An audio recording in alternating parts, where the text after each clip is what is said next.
démocratique du Congo. Les combats qui ont repris depuis mercredi entre les forces armées congolaises et le M23 ont fait des victimes ce week-end dans la ville de Goma. 3 personnes ont été tuées par des obus vendredi et samedi dans différents quartiers de la capitale du Nord Kivu. Les États-Unis se disent préoccupés par l'escalade des affrontements entre les rebelles et les forces armées congolaises dans l'est du pays. Dans un communiqué publié hier, le département d'État condamne, je cite, les actions du M23 qui ont entraîné la mort de civils, les attaques contre la mission de maintien de la paix des Nations Unies, la MONUSCO, et les déplacements de populations importants, ajoutant être également préoccupé par les rapports faisant état de bombardements transfrontaliers avec le Rwanda et appelant le M23 à cesser immédiatement les hostilités, à déposer les armes et à se dissoudre conformément aux résolutions du Conseil de sécurité de l'ONU. Combats qui ont repris depuis mercredi entre l'armée et le M23 ont fait des victimes ce week-end dans la ville de Goma. 3 personnes ont été tuées par des obus vendredi et samedi dans des quartiers de la capitale du Nord Kivu. On signale également des blessés graves et des infrastructures endommagées. Le gouvernement congolais et la MONUSCO accusent le Rwanda et le M23 d'être les auteurs de ces bombardements. Tandis que dans une lettre ouverte adressée au secrétaire général des Nations Unies, le mouvement du 23 mars demande à l'ONU de diligenter une enquête pour faire la lumière sur des actes d'assassinat à Goma, accusant le gouvernement congolais. Le représentant spécial de l'ONU pour la RDC et chef de la MONUSCO, Martin Kobler, a déclaré ce week-end à Goma avoir autorisé à la brigade spéciale d'intervenir. Une accalmie précaire a toutefois été observée hier sur la ligne des fronts et chacun conserve ses positions. Voici un reportage de Primo Pascal Rudaigua, correspondant de La Voix de l'Amérique à Goma. Les Nations Unies sont désormais engagées aux côtés des FARDC pour combattre le M23. Le commandant des forces des Nations Unies l'a dit dans un point de presse organisé le week-end à Goma. Ces propos sont traduits par Manoj Munubai. Présentement, nous sommes complètement engagés sur la ligne de front avec l'armée congolaise, les FARDC. Et ils ont attaqué Goma plusieurs fois et nos bases aussi, nos hélicoptères aussi ont été leurs cibles. Actuellement, nous avons un soldat du contingent sud-africain qui a été sérieusement blessé. Des obus ont été lancés 2 jours durant sur les populations civiles. 3 personnes ont été tuées, plusieurs blessés graves. Des maisons et des écoles ont été endommagées. Le gouvernement congolais et la MONUSCO accusent le Rwanda et les rebelles du M23 d'être les auteurs de ces attaques contre les civils qu'ils qualifient de crimes contre l'humanité. Le M23 par contre continue à nier toutes ces accusations. Samedi dernier, la population en colère exigeait le départ de la MONUSCO. Le gouverneur du Nord Kivu, Julien Paluku, n'a pas tardé de réagir. Nous sommes en situation de guerre actuellement et il ne faudrait pas que nous puissions nous tromper de cible. Aujourd'hui que l'ennemi est en train de larguer des bombes dans la population civile, c'est pour essayer de distraire nos éléments de FARDC sur la ligne de front pour que, en apprenant qu'il y a des bombes qui tombent dans la ville de Goma, ils puissent décrocher sur la ligne de front et rentrer à Goma chercher à protéger la ville pour qu'eux-mêmes puissent maintenant progresser. Les conséquences de ces manifestations sont énormes dans la ville. Toutes les activités ont été paralysées dans l'après-midi de samedi. Quelques manifestants ont saccagé la coopérative de la Caritas parce que le responsable de cette organisation de l'église catholique est un Tutsi et par conséquent assimilé au M23. La société civile condamne ces agissements et l'église catholique locale a été choquée. La crainte est que cette crise ne dégénère en guerre civile contre des populations innocentes assimilées au M23 par leur appartenance ethnique. Goma, Primo Pascal Rudaigua, La Voix de l'Amérique.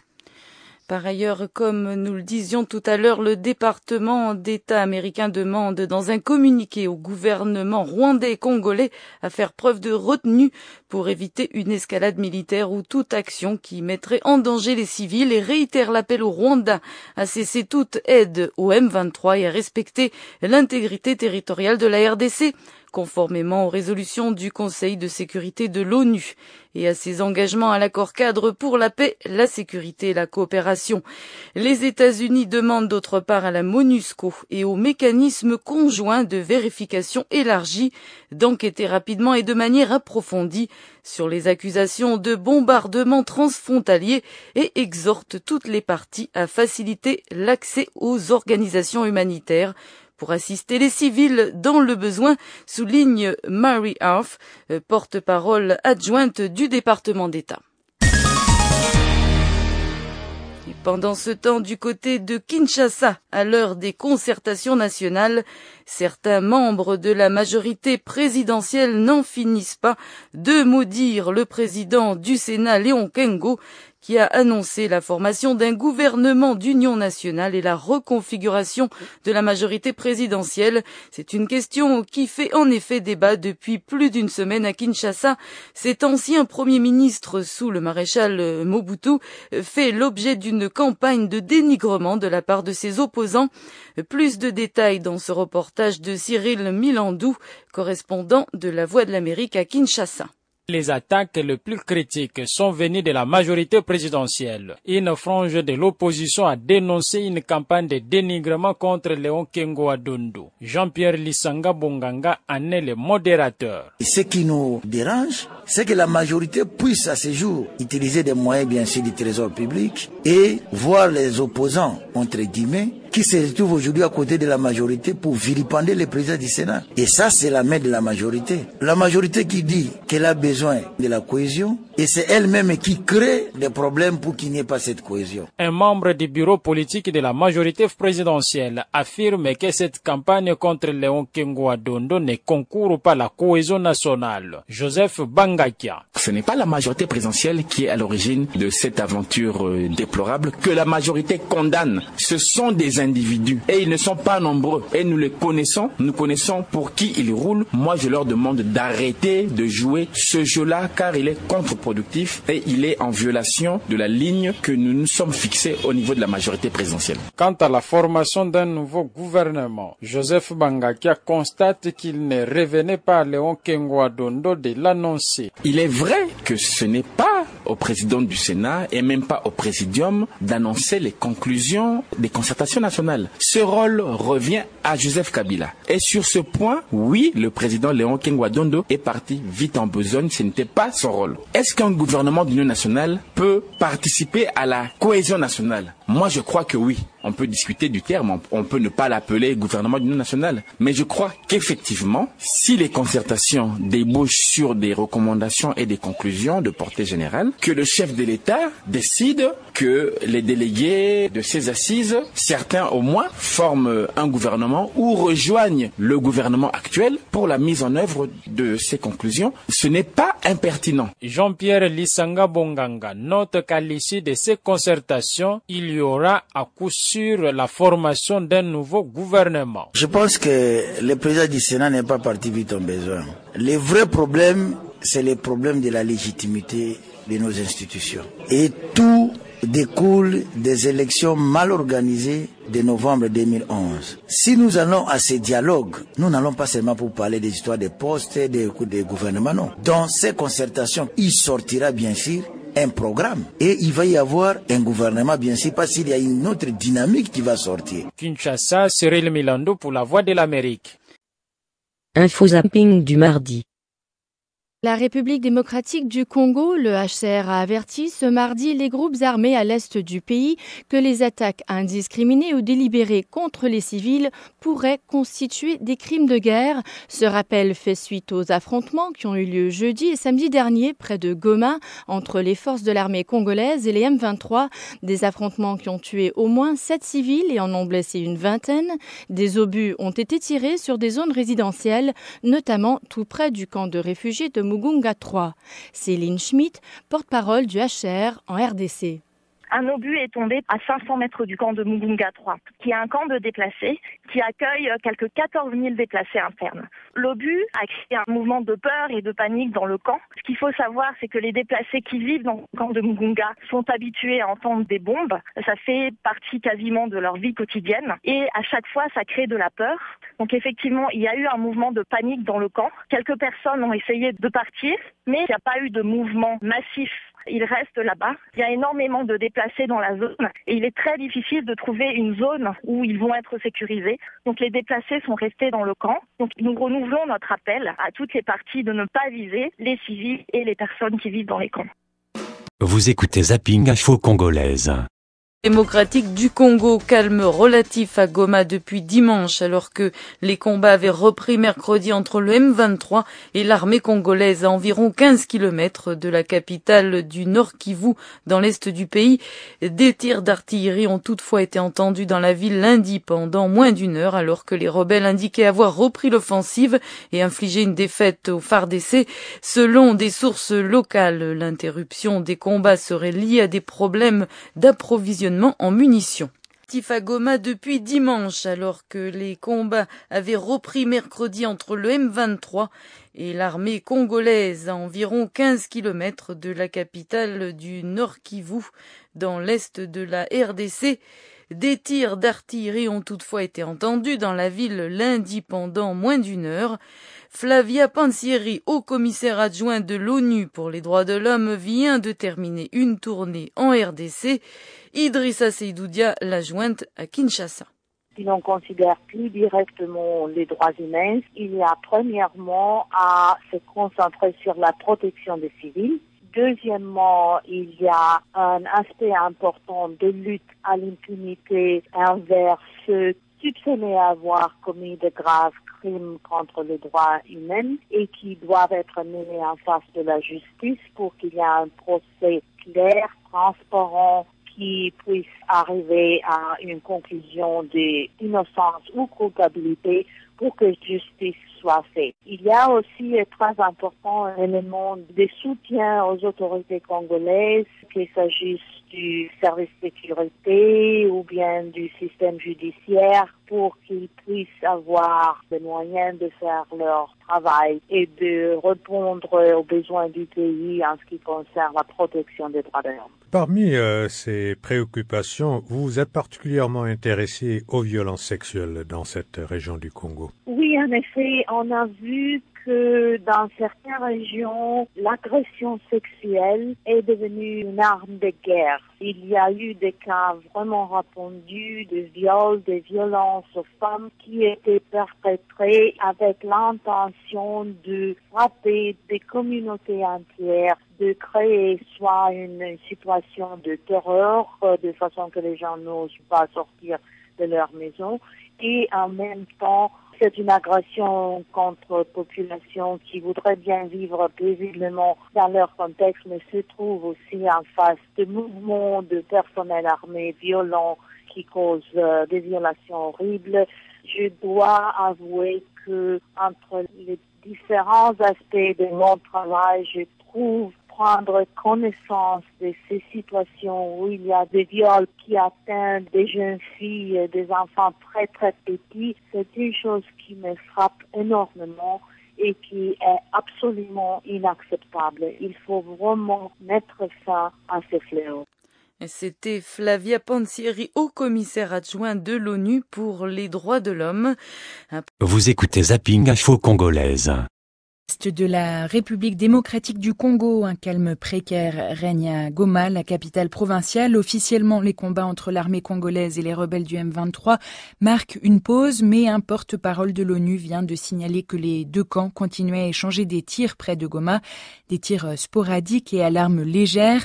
Dans ce contexte fragile, une mission gouvernementale a été dépêchée à Goma par Kinshasa pour soutenir les populations. Elle est conduite par le ministre de l'Intérieur et de la Décentralisation, Richard Muyes-Manguez. La délégation a promis que le gouvernement congolais ne resterait pas les bras croisés face aux récentes attaques imputées au M23 et à l'armée rwandaise. Le gouvernement congolais vient d'ailleurs de solliciter l'aide des experts de la MONUSCO pour mener des enquêtes sur les tirs d'obus lancés par le M23 depuis le Rwanda. Martin Kobler est le chef de la mission des Nations Unies pour la stabilisation en RD Congo. Pour lui, la situation dans l'est du Congo est inacceptable. La situation à Goma est très tendue. Je viens de passer 3 jours sur place pour le déploiement des troupes de la MONUSCO contre les positions du M23. J'étais moi-même au front et j'ai pu observer des interventions coordonnées de nos troupes et celles de l'armée congolaise dans la bataille, avec l'emploi notamment de l'artillerie, d'hélicoptères et d'autres moyens d'intervention militaire. Il n'est pas normal que les groupes armés attaquent la ville de Goma avec des mortiers et des roquettes. J'ai été très clair dès le début. J'ai donné l'ordre au commandant de la MONUSCO de tout faire pour protéger les populations. La population de Goma est très impatiente, très frustrée, et je dois avouer, après quelques jours passés sur place, que je le comprends. Martin Kobler, le chef de la MONUSCO, qui était en visite jusqu'à hier midi à Goma, il a promis d'y revenir régulièrement vu la situation instable qui prévaut actuellement dans la région. Il a cependant aussi reconnu que la mission des Nations Unies ne pouvait pas répondre à toutes les attentes de la population. On se rend après. Vous écoutez Zapping Info Congolaise. Démocratique du Congo, une relative accalmie régnait aujourd'hui au lendemain de violents affrontements entre les rebelles du M23 d'un côté et les hommes des FARDC de la MONUSCO de l'autre. Les combats qui ont eu lieu depuis le week-end dernier ont causé de nombreuses pertes civiles. La tension continue de prévaloir dans la région de Goma où les deux camps surveillent étroitement les faits et gestes de l'autre. Pour faire le point, Bagasekura a joint le lieutenant-colonel Olivier Hamouli, porte-parole des forces armées congolaises à Goma. Aujourd'hui, il y a eu une accalmie sur le terrain, il n'y a pas eu d'affrontement. Hier, il y a eu des affrontements. Il y a eu des actes de provocation à DM23. Ils ont provoqué la troupe de FIB, donc de la brigade spéciale. Et ils ont ils les ont repoussés. Les affrontements se sont tués quelques minutes après. Où sont vos forces en ce moment? On se regarde en défense dans la zone de Kibati. Donc, ce qui veut dire que les combats peuvent reprendre d'un moment à l'autre. Nous sommes là, on garde nos positions intactes. Mais si jamais il y a des provocations de la part du M23, nous serons obligés toujours de riposter comme d'habitude. Et vous avez justement à vos côtés les forces des Nations Unies? Effectivement. Le lieutenant-colonel Olivier Hamouli, porte-parole des forces armées congolaises à Goma. Et puis, cette annonce qui a été faite aujourd'hui à Kinshasa, les concertations nationales vont débuter le mercredi 4 septembre. C'est ce qu'a déclaré à la presse Aubin Minakou, qui co-préside ces assises. Près de 700 délégués issus de différents courants politiques et la société civile sont attendus à ces assises qui visent à créer la cohésion nationale face à la guerre dans l'est de la RDC. Bagasekura a joint à Kinshasa Germain Kambinga, porte-parole du MLC. Nous nous attendions à cette convocation imminente parce que l'étape la plus difficile était la convocation du comité préparatoire, appelé groupe de contact. Dès lors que ce comité préparatoire avait rendu son rapport accepté la consensualité par les différentes parties, autrement dit société civile, partis politiques d'opposition et de la majorité, cette convocation n'est qu'une suite logique. Le temps qui nous sépare, si vous voulez, du début de ces concertations, seront probablement mis à profit par les différents groupes politiques pour peaufiner leur stratégie, afin, si vous voulez, d'influencer le plus possible, dans un sens républicain, le débat qui devrait s'y dérouler. Alors, au niveau du MLC, quelles sont vos attentes? Le renouvellement du pacte républicain, autrement dit, respect de la Constitution, une meilleure lisibilité de notre processus démocratique à travers des recommandations sur le fonctionnement de la Commission électorale indépendante, renforcement de la liberté d'expression et des activités politiques. Nous pensons également que dans le cadre de la réconciliation, un regard devra être jeté sur la problématique des prisonniers d'opinion, des prisonniers politiques. Ce serait une bonne manière de redémarrer le racinement de notre processus démocratique. Donc, d'une manière générale, le MLC va défendre des valeurs qui sont les siennes. Ça veut dire renforcement de la démocratie, mais aussi des institutions républicaines. Étant entendu qu'en notre qualité de parti de gouvernement, nous avons effectivement vocation à prendre ce pouvoir dans les années qui viennent. Donc, nous aimerions avoir des institutions fortes qui fonctionnent correctement. Comment vous avez trouvé le refus de l'UDPS de participer aux concertations nationales? Il est évident que Etienne Tshisekedi est un acteur politique qui a son mot à dire dans le cadre de cette démarche de renforcer la cohésion nationale. Mais une fois qu'on a dépassé cette étape, il n'en demeure pas moins que le MLC, tout comme l'UDPS, l'UNC de Vital Kamerhe, sont sur un même champ concurrentiel. Germain Kambinga, porte-parole du MLC, le mouvement de libération congolais de Jean-Pierre Bemba. Voilà, sans transition, je vous propose d'écouter Info zapping du mercredi. République démocratique du Congo, on connaît la date des concertations nationales. Rendez-vous le 4 septembre. Ces concertations voulues par le président Joseph Kabila sont promises depuis longtemps. Elles ont été plusieurs fois reportées et sont censées donner l'occasion aux délégués politiques de trouver des solutions aux difficultés du pays. Mais une partie de l'opposition congolaise refuse, je vous le rappelle, de prendre part à ces concertations. Et la date fixée fait l'objet de critiques, car pour ceux qui viennent de loin, le délai est trop court. Kamanda Wakamanda Muzambe. La décision a été prise à l'issue des entretiens au Palais du Peuple, siège du Parlement, entre le président de la République, Joseph Kabila, et les 2 membres du Présidium des concertations nationales, Aubin Minakou, le président de l'Assemblée nationale, et Léon Kengo-Adondo, le président du Sénat. Reste que pour certains, la date du 4 septembre est toute proche. Certains délégués auront des difficultés pour être à temps. José Makila, représentant de l'opposition favorable aux concertations. Est-ce qu'ils auront suffisamment de temps pour y arriver? Parce qu'il y en a qui sont en Europe, à l'intérieur du pays. L'essentiel est que tout le monde soit là. Des grands absents sont annoncés à ces assises. L'UDPS d'Etienne Tshisekedi, l'UNC de Vital Kamerhe et les FAC avec en tête Martin Fayoulou. Kamanda Wakamanda Muzembe, Kinshasa, RFI. La Tanzanie poursuit ses expulsions de ressortissants étrangers et après les Rwandais, ce sont les Burundais qui sont concernés.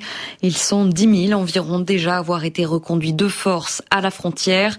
Les ONG tentent de les prendre en charge, mais ces expulsions ont lieu dans des conditions désastreuses selon la Croix-Rouge burundaise. Estras Dikoumana. Depuis 2 semaines, le flot ne tarit pas. Chaque jour, des Burundais expulsés de Tanzanie sont accueillis dans les provinces de l'Est, essentiellement dans celle de Rutana.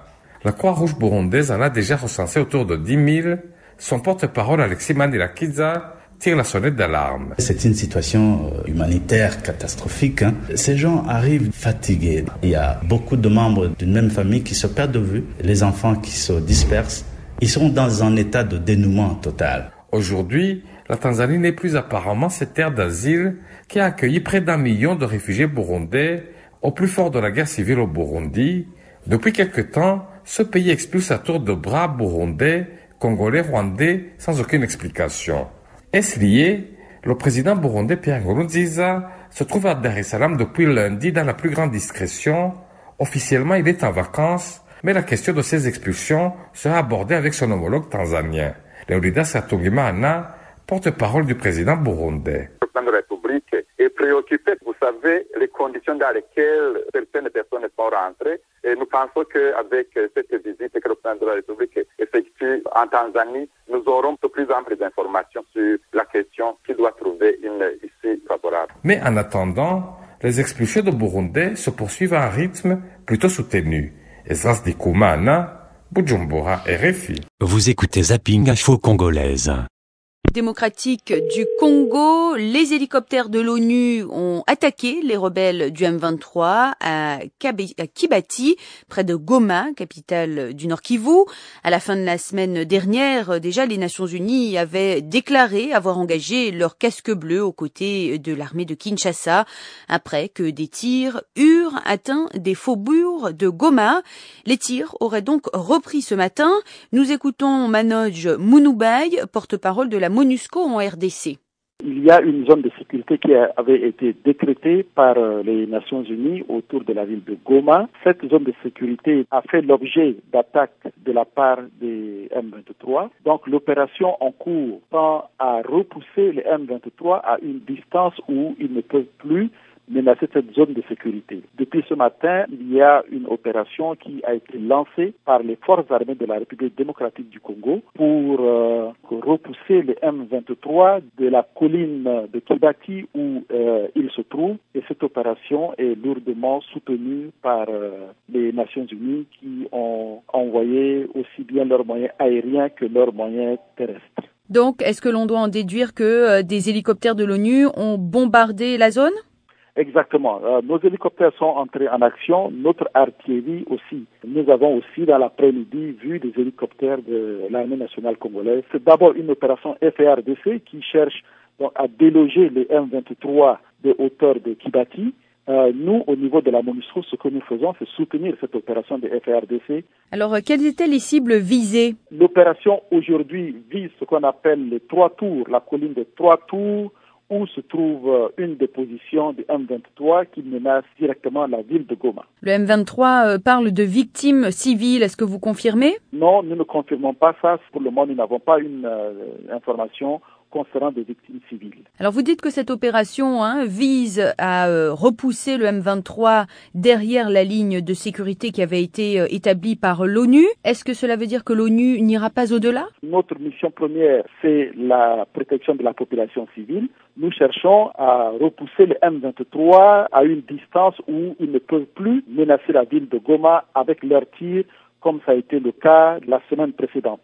Pour le reste, nous allons évaluer le moment venu. Mais au-delà de Goma, dans les zones où ils sont, il y a quand même des civils. Est-ce qu'eux aussi ne doivent pas être protégés? Oui, ils vont être protégés, mais vous savez, il faut procéder par étapes. La ville de Goma est une grosse agglomération de plus de 1 million d'habitants. C'est pour ça qu'il est important de protéger cette ville. Donc on peut s'attendre à ce que sur le long terme, ce type d'opération se propage sur le reste du territoire? Vous savez qu'encore une fois, nous avons une mission de protection de la population et partout où cette population sera en danger, nous allons intervenir. Est-ce qu'on peut s'attendre à ce que ça continue dans les jours à venir? Ah oui, je ne pense pas qu'aujourd'hui soit la fin de l'opération. Voilà, c'était Manoj Munubai, porte-parole de la RDC. Voyons maintenant la réaction de Vianney Casamara, porte-parole militaire du M23. C'est regrettable parce que nous avons adopté les chemins de la paix, les négociations à Kampala. Aujourd'hui, la MONUSCO est en train de bombarder nos positions avec FARDC, FDLR, tous ensemble. Donc, on ne comprend rien. Alors, vous dites que vous ne comprenez pas pourquoi, mais l'ONU dit que c'est parce que vous avez franchi une ligne de sécurité qui avait été établie par l'ONU. Non, c'est faux. Nous sommes à Kibati dans nos positions. Au contraire, c'est les FARDC depuis le 21 août.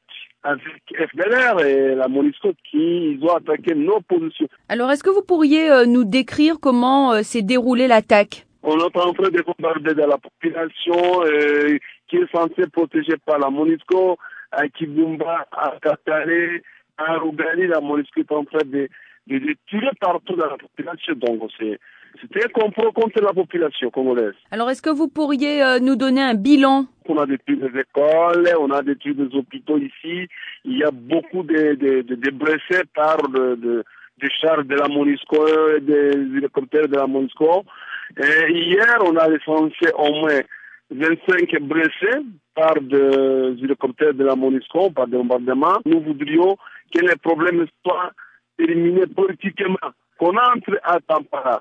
C'est là où il y aura la solution sur le conflit à l'est de la République démocratique du Congo. Et les positions du M23, vous parlez des dégâts sur les écoles, etc. Est-ce que vos bases ont été endommagées? Non, justement, quand la MONUSCO est en train de bombarder, elle bombarde partout dans la population. Du coup, si vous voyez, il y a beaucoup de déplacements de la population qui sont en train de réfugier au Rwanda. Donc la MONUSCO vous demande de reculer. Est-ce que vous allez reculer?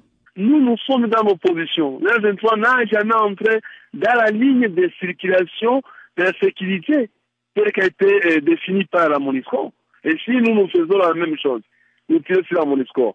Et la communauté internationale va commencer à dire non, voilà, le M23 est en train de tirer sur le UN. Comment sont-ils qui sont en train de nous attaquer? Vous dites que des civils, il y a eu des victimes civiles, est-ce qu'il y a eu des morts? Oui, il y a eu beaucoup de civils tués par des bombardements de hélicoptères de la MONUSCO et des chars. Nous mettons en tenue la communauté internationale qui devrait se protéger les paisibles citoyens. Et le M23 demande qu'on cesse immédiatement. Mais la communauté internationale, elle vous a demandé à plusieurs reprises de mettre fin aux exactions contre la population civile. C'est son qui est en train de tirer sur la population. Mais chez nous, le M23, notre position, c'est dialoguer avec le gouvernement de Kinshasa. C'était Vianney Casamara, porte-parole militaire du M23. Nous restons en RDC. Vous écoutez Zapping Info Congolaise.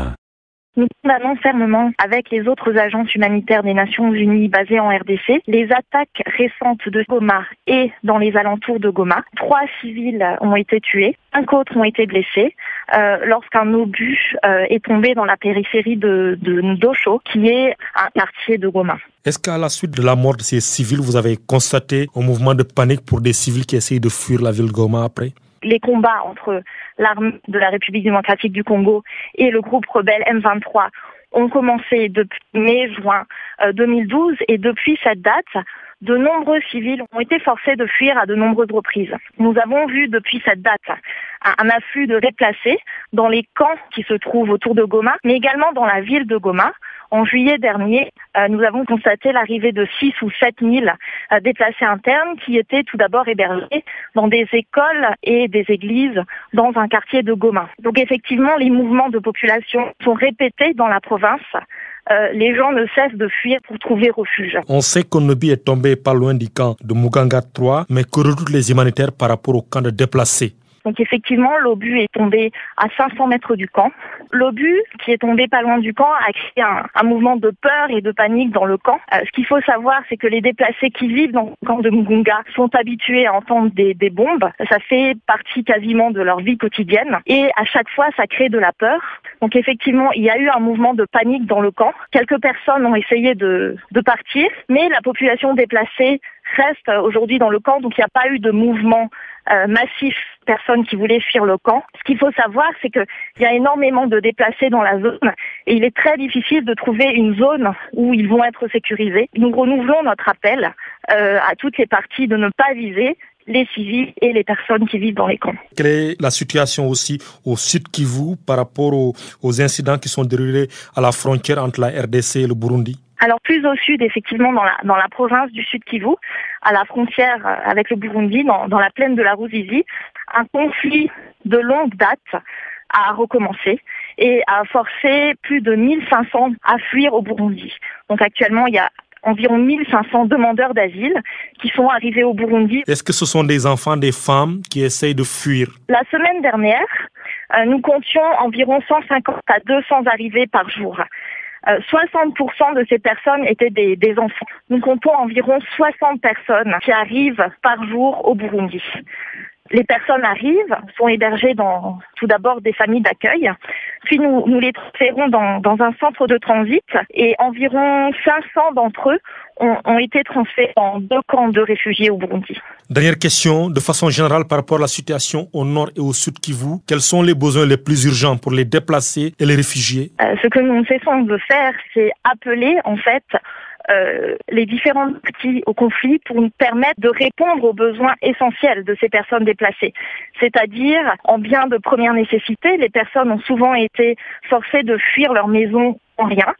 Il y a des besoins en eau, il y a des besoins en santé. Les enfants ne sont pas scolarisés. Donc, nous continuons à faire un appel pour qu'un accès humanitaire soit garanti pour permettre aux acteurs humanitaires de venir en aide à la population. Vous écoutez Zapping Info Congolaise. Il y a du boycott dans l'air à Kinshasa et à Lubumbashi en République démocratique du Congo. C'est là que vont se tenir à partir du 4 septembre prochain les concertations politiques nationales voulues par le gouvernement du président Kabila. Et ce sera donc sans les principaux partis de l'opposition. Mais même du côté des participants, l'organisation est décriée et notamment la répartition des sièges à la concertation. À Kinshasa, Lubunga Biaoumbe. Ces concertations prévues pour durer 15 jours vont réunir près de 700 délégués venus de toutes les provinces du pays ainsi que ceux de la diaspora congolaise. Notons que c'est en décembre de l'année dernière que le président Joseph Kabila a lancé l'idée d'une concertation censée ramener la cohésion nationale et trouver des solutions à l'interminable guerre de l'Est du pays. Mais pour les délégués de la société civile, les politiciens se sont taillés la part du lion dans la répartition des quotas. Cathy Kalanga est le point focal de la société civile du Congo. On a repris que 16 composantes, alors que la société civile a 20 composantes qui existent sur le plan traditionnel. Alors, nous ne voyons pas aujourd'hui qui est-ce que nous allons retenir pour les concertations. Les ONG de développement, elles sont nombreuses. Nous avons les handicapés, nous avons les femmes, nous avons les jeunes, nous avons toutes ces composantes et nous ne savons pas comment est-ce que nous allons répartir ces quotas-là. La diaspora congolaise bénéficie d'un quota de 20 places aux concertations nationales, un chiffre insignifiant à en croire Serge Wello, représentant des Congolais vivant à l'étranger. Aujourd'hui, nos autorités ne circulent plus librement en Europe parce que à cause de la mauvaise gouvernance. La mauvaise gouvernance a fait de manière à ce que nous devenions les pourvoyeurs de nos familles qui sont restées ici au pays. Voilà pourquoi quand ils parlent de la cohésion nationale, ils doivent réellement confectionner cette cohésion. Les groupes armés écumant la partie est de la RDC prendront une part active à ces assises. Toutefois, rien n'indique si le plus célèbre de ces mouvements, le M23, sera invité à la table des négociations. Pour Joseph Assanda Mwenebato, porte-parole de tous les groupes armés, peu importe le quota réservé aux mouvements armés, ces derniers vont faire entendre leur voix. Même si on est dans un grand océan, si on connaît nager, on peut se sauver. Nous ne pouvons pas être noyés, même s'ils venaient à 1 million et nous sommes à 20, nous allons nous en sortir parce que aussi longtemps que ce que nous disons, ils n'arrivent pas à comprendre ça. Nous allons dire, ok, nous vous observons pour voir là où vous allez partir. Rappelons qu'au début des années 90, une conférence politique convoquée pour durer 30 jours s'est clôturée 16 mois plus tard dans la confusion la plus totale. Kinshasa, Lubunga, Biaombe pour BBC Afrique. Vous écoutez Zapping Info Congolaise. La brigade d'intervention ne peut pas résoudre les problèmes, ni militaires, ni politiques. Le but est de restaurer l'autorité de l'État dans tout le territoire. Et pour atteindre ce but, je propose un triple partenariat. Premier partenariat, c'est avec le peuple. Le deuxième, avec le gouvernement. Le troisième, c'est avec la communauté internationale. Je dois vous dire une chose. Le partenariat avec le gouvernement, ça inclut aussi des tâches assez difficiles. La première priorité maintenant sur mon agenda, c'est la réforme des services de sécurité. Je crois que c'est très très important de réformer le FRDC parce qu'on ne peut pas restituer l'autorité de l'État avec des parts d'une armée qui ne peuvent pas le faire. Info zapping du jeudi. Du Congo, les combats ont repris dans le nord de Goma entre les rebelles du M23 et l'armée congolaise appuyée par les forces de la MONUSCO. Les tirs à l'arme lourde ont eu lieu dans la région de Kibati à une quinzaine de kilomètres de la capitale provinciale. Selon un responsable local, une Rwandaise a été tuée par le tir d'un obus depuis la RDC dans la localité rwandaise de Gisenyi. Plus de détails tout de suite dans ce journal. Les combats ont donc repris depuis hier dans l'est de la République démocratique du Congo entre l'armée congolaise soutenue par les forces de la MONUSCO et les rebelles du M23 dans la localité de Kibati à une quinzaine de kilomètres au nord de la ville de Goma. Selon un premier bilan fourni par la mission onusienne, un casque bleu tanzanien a été tué et au moins 3 autres ont été blessés dans les combats. 5 obus sont également tombés depuis hier dans la ville de Goma. Le porte-parole de la MONUSCO affirme que la situation est tendue et volatile, mais il a tenté de rassurer la population civile. Plus de précisions avec vous, Paulin Bachengezi. Si les tirs s'étaient calmés au cours des 2 derniers jours, ils ont repris mercredi matin. Selon la MONUSCO, les casques bleus tanzaniens a été tué lorsque le M23 a tiré sur une position des Nations Unies près des collines surplombant la localité de Kibati. L'armée congolaise a lancé une nouvelle offensive hier contre les positions du M23 et ce jeudi dans la matinée, des cris et des détonations d'obus ont été entendus autour de la ville de Goma. Écoutez le porte-parole de la MONUSCO sur place, Alexandre Estomé. Ce matin, nous avons déjà reçu plusieurs obus qui sont tombés dans différentes parties de la ville de Goma, occasionnant des morts et des blessés. On ne sait pas encore le chiffre exact, mais depuis hier soir, on en compte plus de 5 obus qui sont tombés et qui ont causé des dégâts matériels, des dégâts humains et beaucoup de blessés. Alexandre Estomé souligne toutefois que la MONUSCO n'est pas pour autant découragée et qu'elle continuera à soutenir les FARDC dans leur offensive contre le M23, mais aussi contre d'autres groupes rebelles. La situation reste tendue et volatile, mais très calme.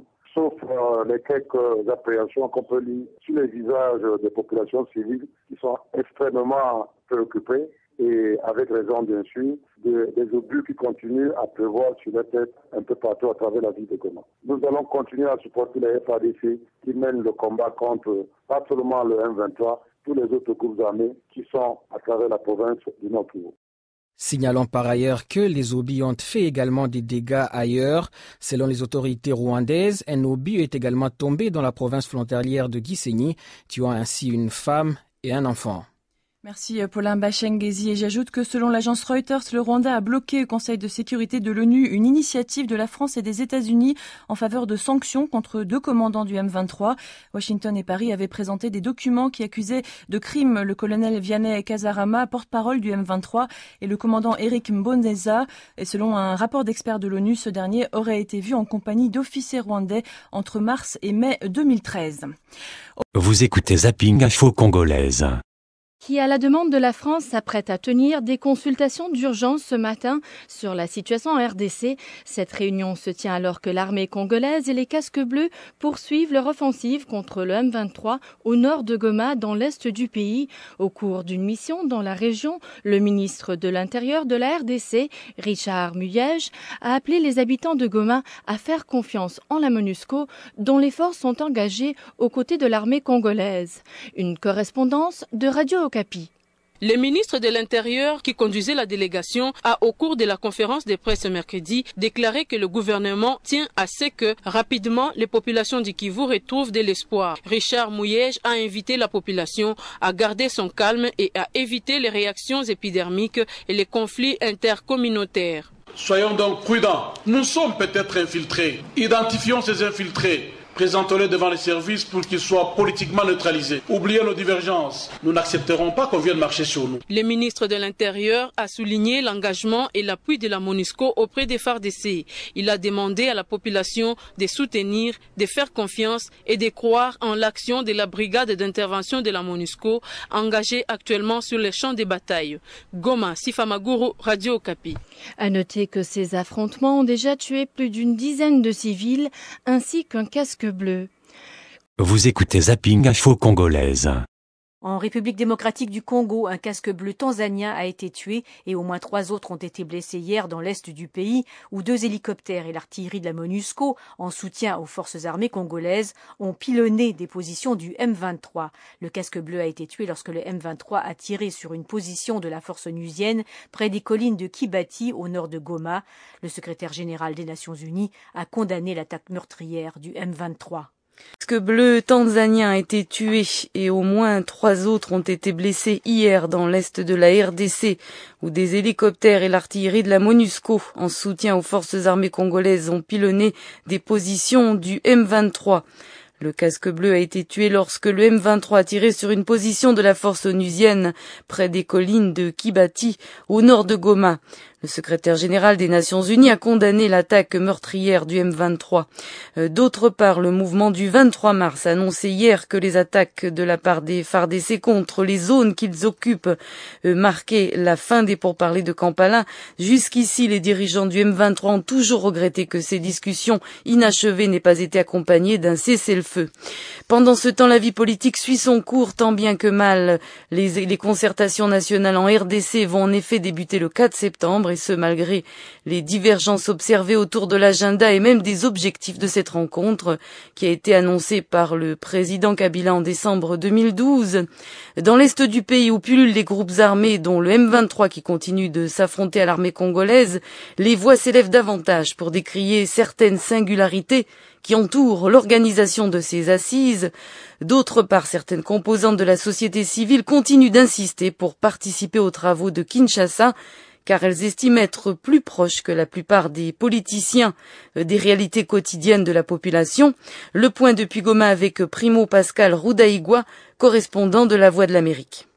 À Goma, c'est la dispute pour participer à cette rencontre qui prévoit uniquement 100 délégués pour le compte de toute la société civile nationale. Flavien Chiza est de la nouvelle société civile du Nord Kivu. Nous devons faire des choses telles que ça se passe au niveau national. Mutatis mutandis. Si on a trouvé qu'il y a déjà plusieurs structures citoyennes et qu'il faut amener tous les représentants de toutes les couches de toutes les structures citoyennes et qu'on harmonise au niveau national, pourquoi pas ne pas harmoniser au niveau provincial? Les concertations nationales annoncées par le président Joseph Kabila en décembre 2012 ne sont pas à confondre avec le dialogue national recommandé dans l'accord cadre d'Addis Abeba, explique Maître Lumbulumbu, avocat au barreau de Goma. Lorsque vous essayez d'analyser le contenu de l'ordonnance ayant convoqué les concertations nationales, vous allez comprendre que les concertations nationales n'ont pas été convoquées en exécution de la résolution 2098 ou encore de la recommandation qui est dans l'accord cadre qui demande à ce qu'il y ait l'organisation d'un dialogue inclusif sous l'accompagnement l'accompagnement de la communauté internationale. Nous pensons que après ces concertations organisées par le pouvoir, l'on devra revenir maintenant sur le vrai dialogue que tout le monde attend. Pour le député national Juvenal Mounoubo, élu de Walikale au Nord Kivu, la participation à cette rencontre nationale devait être inclusive. Et le caractère inclusif voudrait dire que tous les acteurs soient là. Les acteurs qui déstabilisent, les acteurs qui concourent à la paix. Ceux qui jouent un rôle positif, ceux qui jouent un rôle négatif, nous voulons que tous participent au dialogue. Raison pour laquelle l'option levée par l'opposition, en réaction bien sûr à l'ordonnance du chef de l'État, nous voulons que les groupes armés participent. Tous les groupes armés. Il n'y a pas que le M23, il y a d'autres. Le M23 ne s'est pas encore prononcé sur cette question, mais certains analystes politiques pensent que si aucun accord n'est signé à Kampala entre le gouvernement et les rebelles, ces derniers n'auront aucun intérêt d'aller à Kinshasa, où l'ordre du jour est déjà taillé sur mesure, dixit Rubens Mikindo de l'UDPS. Ce qui s'est fait malheureusement aujourd'hui, ce n'est pas dans le sens de ramener une paix durable. Or, nous sommes dans un contexte où il y a un problème de légitimité du pouvoir. Il faut accepter qu'on en parle. Mais déjà, quand l'ordre du jour est déjà connu, préétabli, mais ça ne sert à rien d'aller participer à un truc comme celui-là. Primo Pascal Rudahigwa, Goma, la voix de l'Amérique. Chers auditeurs, vous écoutez Zapping Info Congolaise.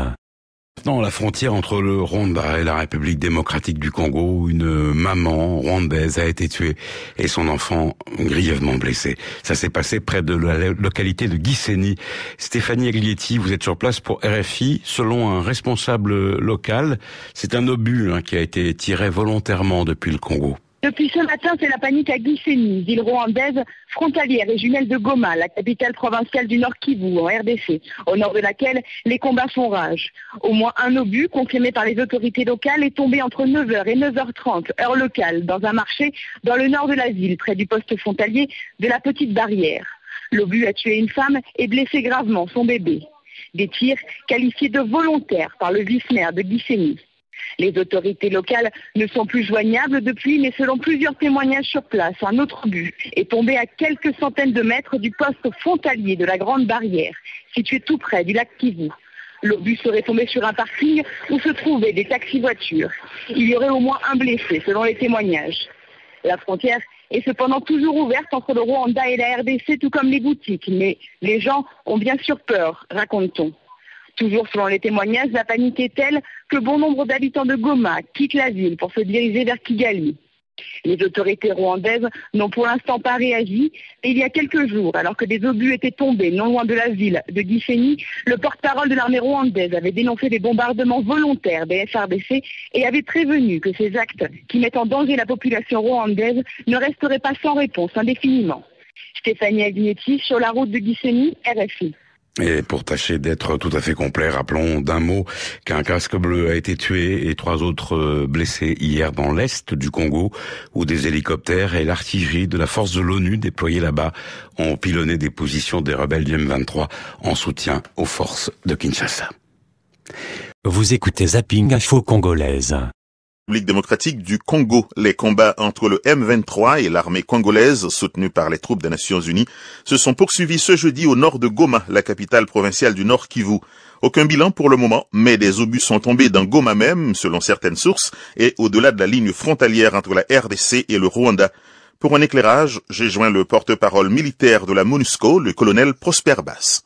Les combats ont repris entre l'armée congolaise et le M23 dans la région de Kibati, donc ça veut dire au nord de Goma, à 15 km de la ville de Goma. Les combats ont repris donc aux environs de 6h30 et se sont poursuivis toute la journée. Aux environs de 9h15, un obus de mortier est tombé aux environs d'un quartier qu'on appelle Fokolori, donc ça veut dire à l'intérieur du territoire rwandais, dans le village de Vudumudu. Nous n'avons pas un bilan précis des blessés ou des tués. Les différents rapports sont encore assez contradictoires, donc c'est pour ça que je ne veux pas m'avancer là-dessus. Mais aux environs de 9h15, nous avons lancé 2 de nos hélicoptères d'attaque pour engager les positions du M23 qui sont situées dans la région de Kibati. Cette opération s'est passée de manière très positive. Nous avons tiré un nombre très important de roquettes et nous avons aussi engagé les positions au canon. Quand vous dites « nous », vous faites référence à la MONUSCO?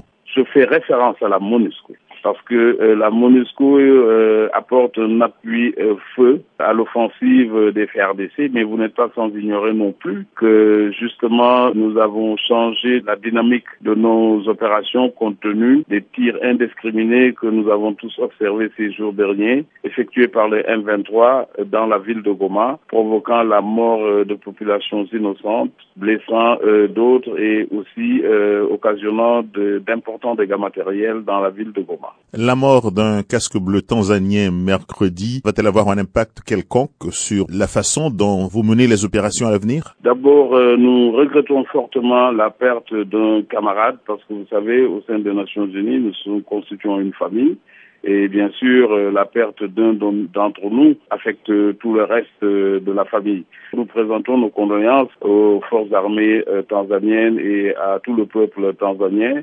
Nous les remercions aussi d'avoir bien accepté de donner en contribution des troupes pour contribuer de manière très globale à apporter un peu de paix aux populations de ce pays. Mais je puis vous assurer que, bien au contraire, ceci nous renforce dans notre conviction que le M23 est une force négative qu'il faudra à tout prix neutraliser. La perte de ce casque bleu ne restera pas non plus impunie parce que tirer sur les casques bleus, comme vous le savez, constitue un crime de guerre et nous prendrons toutes les mesures idoines pour mettre un terme à ces activités criminelles du M23. Mais ceci n'entame à rien notre détermination et notre engagement à remplir le mandat qui nous a été confié par le Conseil de sécurité.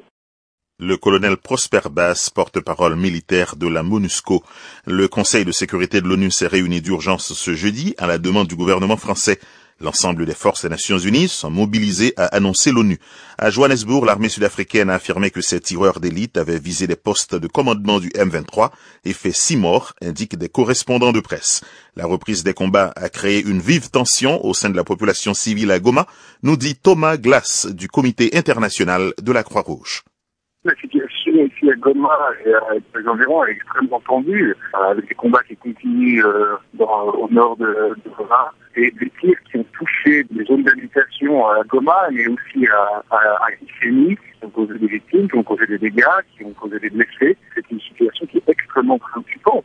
On rappelle que tout est parti au conflit, les belligérants de respecter le droit international humanitaire et de l'appliquer pendant les combats. Quel est l'impact de ces nouvelles violences sur la population civile, Thomas Glass? Écoutez, déjà le fait que ces zones qui sont peuplées soient touchées par des tirs est d'une part simplement inacceptable, mais bien sûr, ça engendre un peu une certaine psychose et la population craint.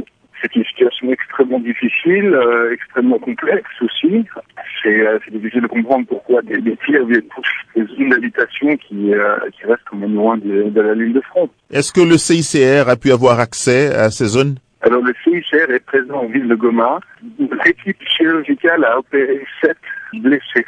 Ont été blessés le week-end dernier par des tirs qui sont tombés dans le quartier de Ndosho le samedi dernier. Nous avons traité ces blessés qui sont arrivés pendant le week-end. Il n'y a pas eu de mort? Malheureusement, une de ces personnes est décédée de ses blessures. Thomas Glass du CICR, joint à Goma. Et nous restons en RDC pour la rubrique quotidienne des 100 citoyens journalistes.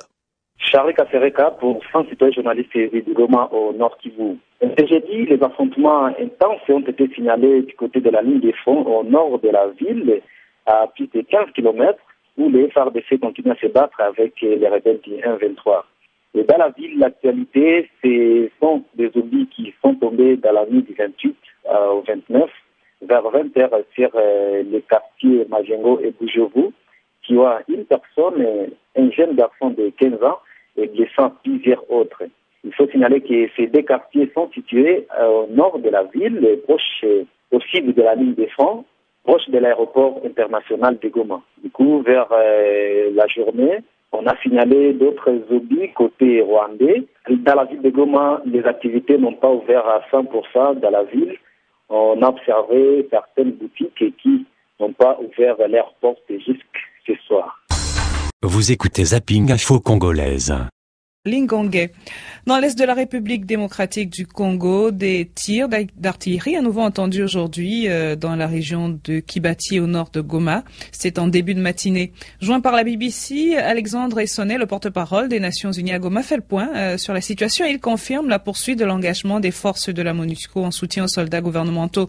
Mais avant, il revient sur les circonstances de la mort d'un casque bleu hier. Il répond aux questions de Mme Campbell Touré. Depuis hier soir, on attend des obus qui viennent des positions du M23 et qui tombent sur la ville de Goma. Et nous avons entendu déjà des obus. Le nombre évolue entre 3 et 4 depuis la nuit dernière. Ce matin, nous avons déjà eu, je crois, à peu près 2 ou 3. Donc c'est la situation actuelle. Par rapport à la situation d'hier, vous savez qu'il y a un casque bleu de la MONUSCO qui a trouvé la mort suite à des tirs d'obus par le M23 sur une position des Nations Unies près des hauteurs de Kibati au nord de Goma. Alors Alexandre Essonnet, ce casque bleu, il est mort dans quelles circonstances? La force de la MONUSCO était engagée, comme vous le savez, dans une action en soutien aux forces armées de la République démocratique du Congo pour déloger le M23 des hauteurs à partir desquelles il continue à lancer ses obus qui tombent sur la ville de Goma. Suite à la mort de ce casque bleu tanzanien, vous avez publié un communiqué du représentant du secrétaire général des Nations Unies. Qu'est-ce qu'il dit en substance? Il se disait très choqué par ce meurtre qui a été causé par le M23 d'un soldat tanzanien. Et M. Martin Kover, le représentant du secrétaire général, a dit que ce casque bleu a sacrifié sa vie pour protéger les populations civiles de Goma. Alors, suite à cet incident, les casques bleus continuent leur intervention. Elle était-elle arrêtée? Que se passe-t-il exactement? Les éléments de la MONUSCO, depuis ce matin, sont à ce point continuer aux éléments des FARDC et nous continuons à leur apporter l'appui nécessaire pour en finir avec ces éléments de M23. On parle de suspension des vols à destination de Goma à cause, dit-on, de l'insécurité. Vous confirmez que les vols sont suspendus? Non, je n'ai pas cette confirmation. C'est peut-être quelqu'un d'autre qui a pris cette décision, mais nous ne l'avons pas encore au niveau de la MONUSCO. Le porte-parole des Nations Unies à Goma, Alexandre Essonnet. Info zapping du vendredi. Le casque bleu tanzanien a été tué et au moins 3 autres ont été blessés hier dans l'est de la RDC où des hélicoptères et l'artillerie de la MONUSCO en soutien aux forces armées congolaises ont pilonné des positions du M23. Le casque bleu a été tué lorsque le M23 a tiré sur une position de la force onusienne près des collines de Kibati au nord de Goma. Le secrétaire général des Nations Unies a condamné l'attaque meurtrière du M23. D'autre part, le mouvement du 23 mars a annoncé hier que les attaques de la part des FARDC contre les zones qu'ils occupent marquaient la fin des pourparlers de Kampala. Jusqu'ici, les dirigeants du M23 ont toujours regretté que ces discussions inachevées n'aient pas été accompagnées d'un cessez-le-feu. Pendant ce temps, la vie politique suit son cours tant bien que mal. Les concertations nationales en RDC vont en effet débuter le 4 septembre. Et ce malgré les divergences observées autour de l'agenda et même des objectifs de cette rencontre qui a été annoncée par le président Kabila en décembre 2012. Dans l'est du pays où pullulent les groupes armés dont le M23 qui continue de s'affronter à l'armée congolaise, les voix s'élèvent davantage pour décrier certaines singularités qui entourent l'organisation de ces assises. D'autre part, certaines composantes de la société civile continuent d'insister pour participer aux travaux de Kinshasa car elles estiment être plus proches que la plupart des politiciens des réalités quotidiennes de la population. Le point depuis Goma avec Primo Pascal Roudaïgua, correspondant de La Voix de l'Amérique.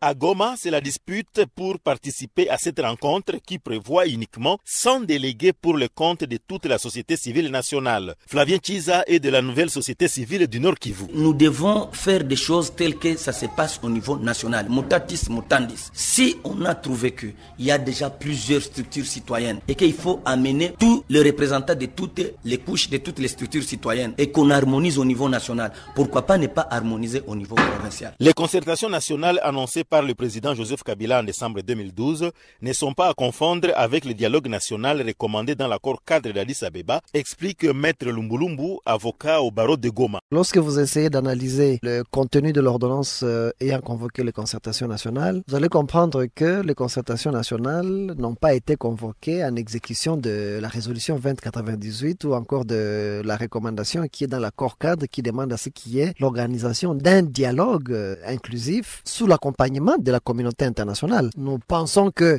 après ces concertations organisées par le pouvoir, l'on devra revenir maintenant sur le vrai dialogue que tout le monde attend. Pour le député national Juvenal Mounoubo, élu de Walikale au Nord Kivu, la participation à cette rencontre nationale devait être inclusive. Et le caractère inclusif voudrait dire que tous les acteurs soient là. Les acteurs qui déstabilisent, les acteurs qui concourent à la paix. Ceux qui jouent un rôle positif, ceux qui jouent un rôle négatif, nous voulons que tous participent au dialogue. Raison pour laquelle l'option levée par l'opposition, en réaction bien sûr à l'ordonnance du chef de l'État, nous voulons que les groupes armés participent. Tous les groupes armés. Il n'y a pas que le M23, il y a d'autres. Le M23 ne s'est pas encore prononcé sur cette question, mais certains analystes politiques pensent que si aucun accord n'est signé à Kampala entre le gouvernement et les rebelles, ces derniers n'auront aucun intérêt d'aller à Kinshasa, où l'ordre du jour est déjà taillé sur mesure, dixit Rubens Mikindo de l'UDPS. Ce qui s'est fait malheureusement aujourd'hui, ce n'est pas dans l'essence de ramener une paix durable. Or, nous sommes dans un contexte où il y a un problème de légitimité de pouvoir. Il faut accepter qu'on en parle.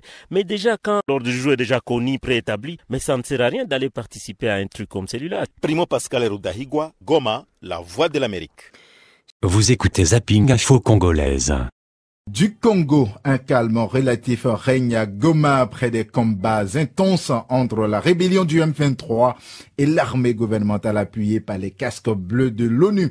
Et les Nations Unies appellent à une solution politique passant par la reprise des négociations de Kampala entre le gouvernement et les rebelles, négociations qui devront aussi impliquer le Rwanda voisin, Kinshasa, Lubunga, Bya-Ombe.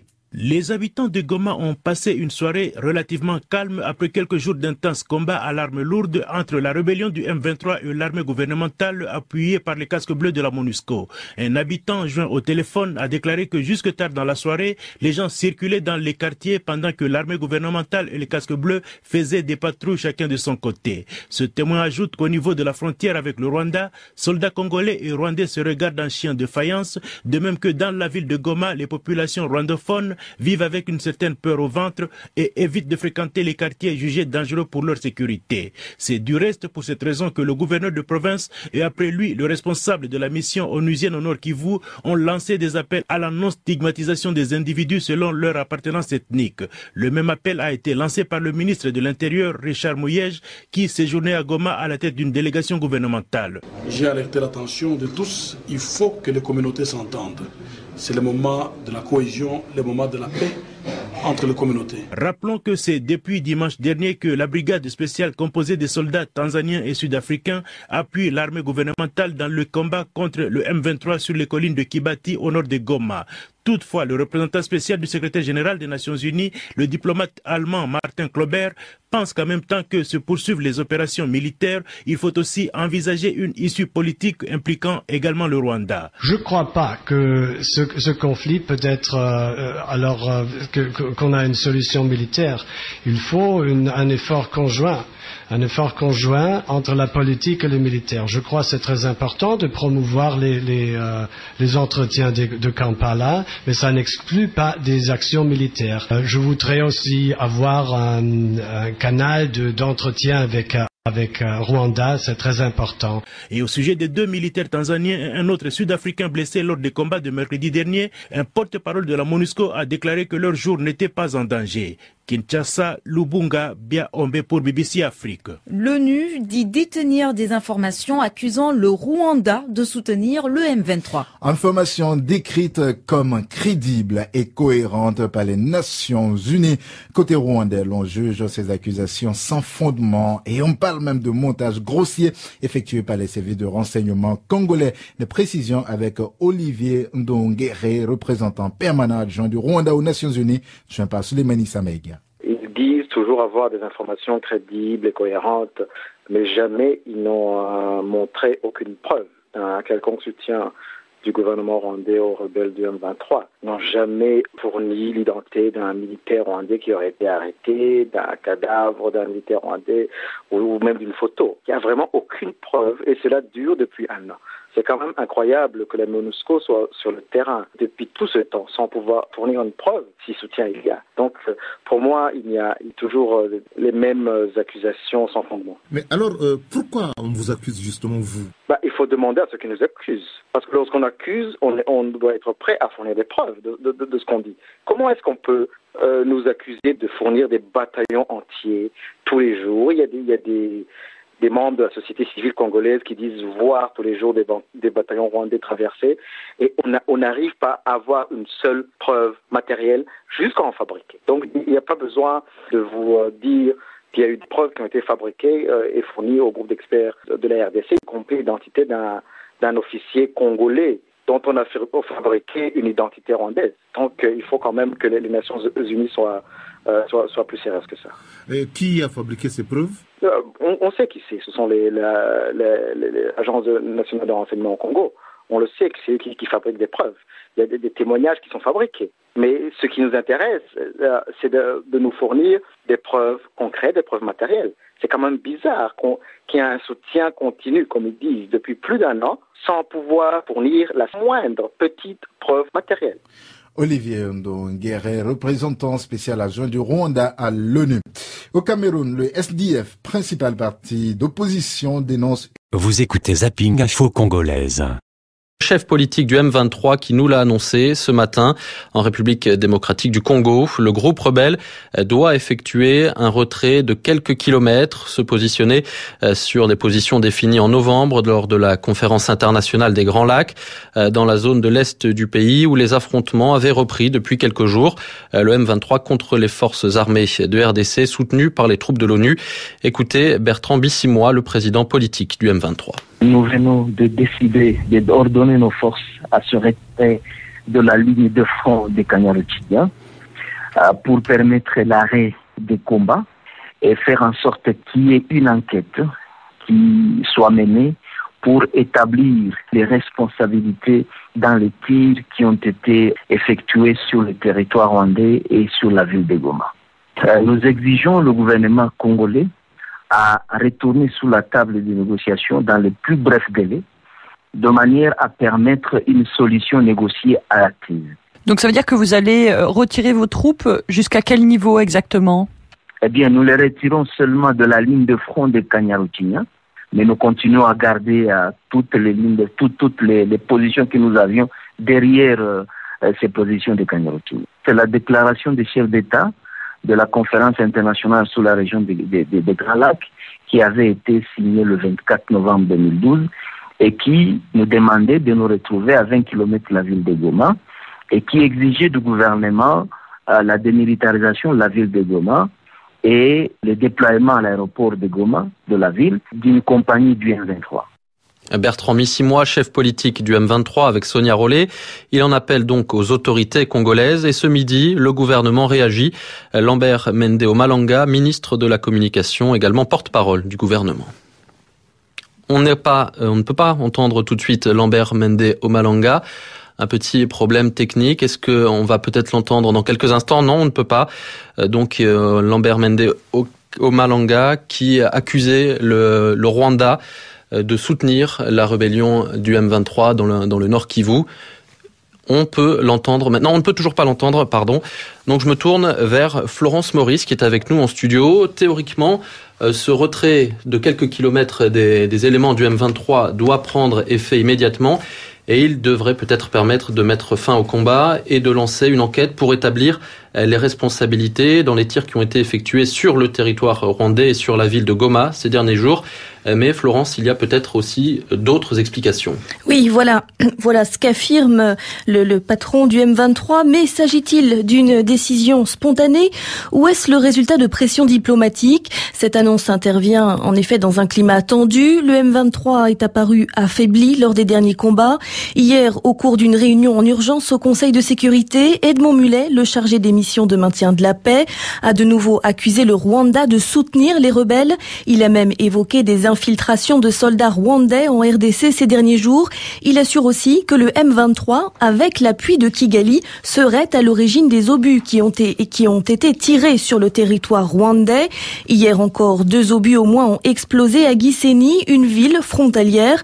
Bien sûr, ce n'est pas la version des autorités rwandaises qui dénoncent des provocations inacceptables. La ministre des Affaires étrangères a assuré qu'elle n'hésiterait pas à défendre son territoire. La thèse de l'ONU est que le Rwanda cherche en fait un prétexte pour intervenir en RDC. Le M23, quant à lui, exige une enquête indépendante, mais affirme que la MONUSCO, en tant que partie prenante dans ce conflit désormais, n'est pas légitime pour mener ces investigations. Florence Maurice, merci. Et nous avons retrouvé le porte-parole du gouvernement congolais. On l'écoute tout de suite. Toujours aux ordres de ses maîtres à penser rwandais, le sieur Bissimwa, qui dirige par procuration le M23, aurait annoncé, il y a quelques heures, un repli des éléments de cette milice pour un redéploiement sur un autre site, toujours en territoire congolais. Cela n'est pas acceptable pour le gouvernement congolais.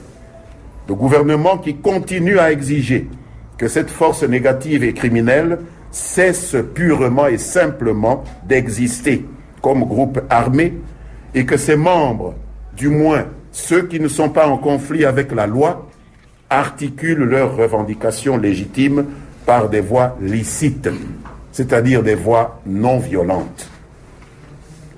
Et nos partenaires du Rwanda feraient œuvre utile en encourageant le désarmement et la démobilisation du M23, au lieu de se faire les défenseurs inconditionnels des pires turpitudes de cette milice qu'ils ont créée de toutes pièces dans notre pays. C'était le porte-parole du gouvernement congolais au micro RFI de Kamanda Wakamanda Muzembe. Vous écoutez Zapping Info Congolaise. Combat ce matin sur la ligne de front au nord de Goma, dans l'est de la République démocratique du Congo. C'est un porte-parole de la MONUSCO, la mission de l'ONU, donc, qui le déclare. Hier jeudi, l'artillerie et les hélicoptères de la brigade d'intervention de l'ONU ont soutenu une nouvelle offensive de l'armée régulière contre la rébellion du M23 à une quinzaine de kilomètres au nord de Goma. Des obus, on le sait, sont également tombés sur la ville voisine de Goma, la ville rwandaise de Gisenyi. Alors, le Rwanda accuse les forces armées congolaises. Lesquelles forces armées congolaises accusent le M23? Difficile de savoir donc qui a tiré véritablement ces obus. Je vous propose d'écouter le ministre congolais de la communication, Lambert Mende. Voici ce qu'il déclarait il y a 1 heure ou 2 à Kinshasa. Notre collègue, la ministre porte-parole du gouvernement rwandais, a déclaré que son pays avait la capacité de déterminer qui tire sur lui, naturellement. Mais je me demande sur quoi elle se fonde pour nous dénier à nous, République démocratique du Congo, la capacité de savoir qui tire à partir de notre propre territoire. Les Nations Unies, de leur côté, déclarent détenir des informations crédibles et cohérentes sur un soutien de l'armée rwandaise aux rebelles du M23 au cours d'une séance à huis clos du Conseil de sécurité. Le sous-secrétaire général de l'ONU, en charge des opérations de maintien de la paix, a parlé d'infiltration de troupes rwandaises en RDC ces derniers jours. Il a aussi accusé, lui comme le Congo, donc le M23, d'être à l'origine des tirs d'artillerie qui ont touché la ville de Gisenyi, alors que du côté rwandais, on le sait, les autorités accusent l'armée congolaise. Précision avec vous, Paulin Bachangezi. Selon des diplomates onusiens, le secrétaire général des Nations Unies, Ban Ki-moon, a contacté le président rwandais Paul Kagame pour lui demander instamment de faire preuve de retenue dans la tension qui prévaut actuellement avec la République démocratique du Congo. Ces diplomates ont également jugé intenable la situation à l'est de la RDC, précisant que la MONUSCO n'avait pas constaté des tirs sur le Rwanda de la part des forces gouvernementales congolaises. Du côté rwandais, Pastik Malonga, professeur d'université et écrivain, estime que les tirs viennent des M23 ou de l'armée congolaise. Pour lui, il s'agit d'une guerre congolo-congolaise qui ne doit en rien être exportée vers son pays. Je comprends difficilement comment quelqu'un pourrait dire qu'il est au Congo et qu'on a tiré sur le Rwanda et il dit que ça vient de M23. Le M23 n'est pas rwandais. Le M23 est congolais. C'est une résistance congolaise. Pastic Malonga s'est dit toutefois optimiste pour les relations rwando-congolaises, précisant tout de même que le gouvernement rwandais est en droit de défendre son territoire contre les attaques extérieures. Mais je pense bel et bien que si cela est vrai, que le Rwanda ait déployé le genre de troupes à la frontière, je pense que, encore une fois, c'est légitime parce que on a déjà tiré des fois sur les pauvres citoyens, les pauvres villageois de Rubavu et de la partie frontalière, mais toutefois, je ne crois pas que cela peut arriver à une guerre plutôt ouverte où les gens se battent. Entre-temps, sur le terrain des affrontements autour de Goma, les rebelles du M23 ont annoncé la suspension immédiate des hostilités. Ils affirment se retirer de la ligne des fronts pour permettre une enquête sur les bombardements de Goma et en direction du territoire du Rwanda voisin. Un porte-parole de la MONUSCO a confirmé l'absence des combats sur la ligne des fronts, ajoutant tout de même qu'il n'y avait aucun signe de retrait du M23. Merci Paulin.